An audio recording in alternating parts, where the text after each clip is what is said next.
What is depreciation? Depreciation, as I said, is the write-off of asset over time as it ages. You buy a home. This is absolutely the coolest. I'm in my plain little accountant's head.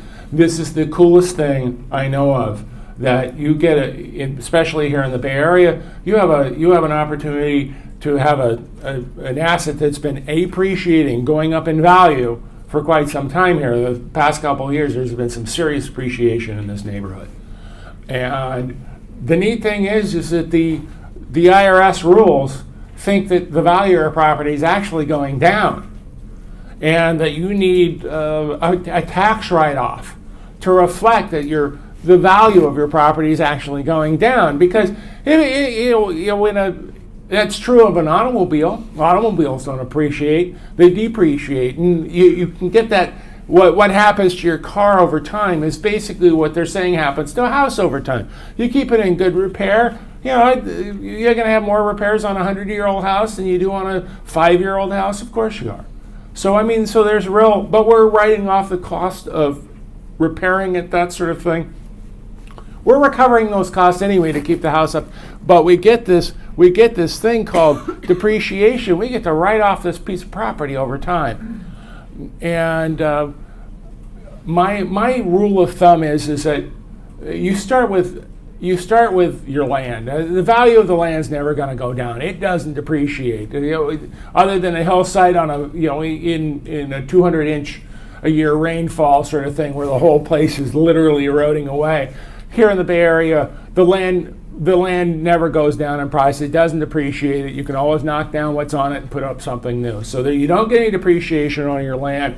But as a rule of thumb, we accountants tend to use the 80-20 rule, meaning that the structure itself is probably worth 80%, and it's a little lower than that in the Bay Area. Maybe 75% of it is structure, and 30% of it is 30% of its land. But as a rule of thumb, accountants like to push it a little bit, at least I do, and go to about 80-20, use the 80-20 rule. About 80% of your property, your new rental property, is depreciable. And so we have to figure out how long is that write-off going to take. And somewhere along the line in Congress, I guess we had people in Congress fighting over whether it was going to be 25 years or 30 years, and I think that's how they came up with the 27 and a half years, because they just compromised and they couldn't agree, so they split it down the middle. And you'll find that most of the residential structural items are going to get depreciated at this rate, but we always like to see if we can figure out a method for busting out what isn't. Because 27 and a half years, I found that on the 80-20 rule, if you do the math, if you take 80% of your purchase cost and divide it by 27 and a half years, you get about a 3% depreciation rate. So that's a nice rule of thumb. How much depreciation am I going to get on this property that I just bought? Well, let's see. I bought a $100,000 rental. You can do that in other markets. You buy I've got a couple that are under 100,000, and you can buy those for 100,000, and you'll get a $3,000 a year depreciation write-off. So just scroll up the math a little bit. You buy a $500,000 rental property, which is much more likely here in the Bay Area, and you're going to get $15,000 write-off every year, just based on the structure alone. But let's say you have more than $15,000 of net positive income other than depreciation. You're going to be paying tax on the net, because you've only got $15,000 in depreciation on this $500,000 rental. Well, what we try to do here in that case is to find what items in your property that we can justify. We can identify land improvements. Somebody was asking me last night, land improvements can be anything from the bushes in front of the house to the trees in the yard to the fence and to the driveway. And what we find in the uniform appraisals that are done for Freddie and Fannie is that information is right in the cost section of the appraisal report. So virtually any real estate, any residential real estate that's subject to a Freddie and Fannie appraisal, I'm going to have at least this information as far as to what to write off for 15 years.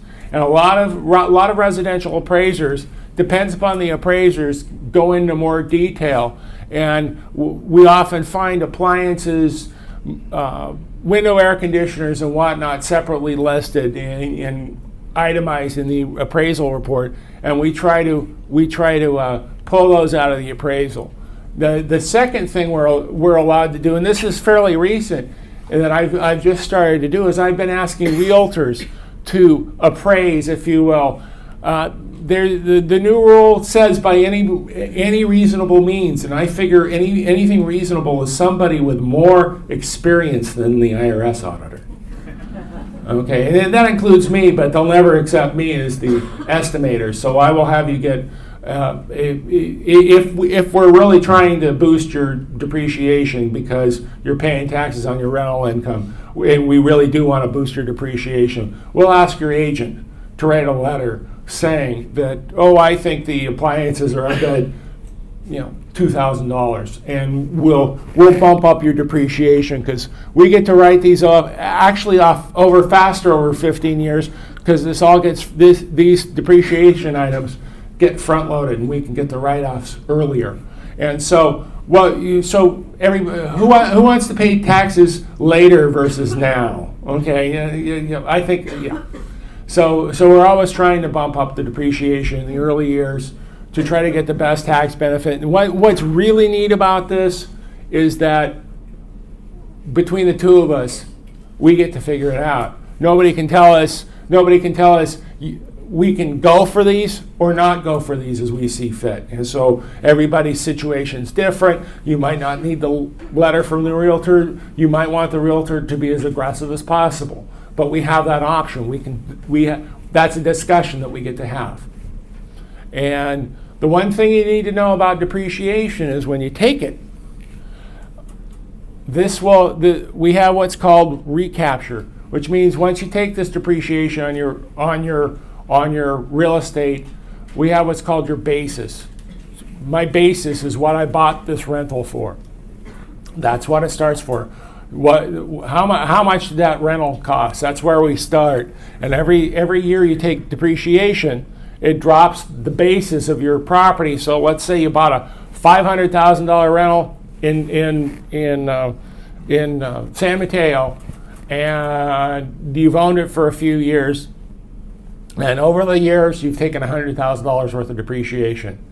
Your basis in that property has gone from $500 to $400. So when you sell this property, you're going to have what we call recapture. Okay, you're going to have to bring that depreciation you took back into income when you're computing your gain. Or, God forbid, you have a loss, you're going to be reducing your loss for the amount of the depreciation you took because your property's basis is now only worth $400,000. But again, when did you get this depreciation? You got this depreciation early. When are you paying the taxes on the depreciation you took? Later.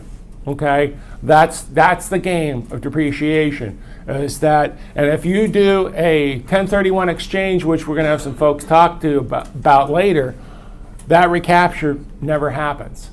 As long as you basically exchange till you die. That's a very popular planning term. Exchange till you die. Don't ever bother selling it. Just keep exchanging it. Defer the taxes forever. There's another. This is more for folks that are into apartment buildings or that sort of stuff. If any of you are doing, I'll just quickly go through this. We actually have a cost segregation report that we do where we actually go in, we get an engineer, and they break down the costs, and they actually do a full detailed study when you're really trying to, first of all, you have to have a lot of money involved. It takes at least $500,000 of project costs to make this even think about working. And because you pay an engineer to move as much of the property that you can get into those shorter lifespans to boost up your depreciation. So you're getting even more aggressive. And to do this, you have to have an engineer. And like I said, most properties don't warrant this, but I did want to You break it out to structural components, land components, appliances, that sort of thing. And but like I said, I do this what I call the mini cost segregation, where I find these on the appraisal report. So I'm basically doing a far less formal with that's quite a bit less aggressive, but it's I know I can justify it. I can't go as far as a real engineer could.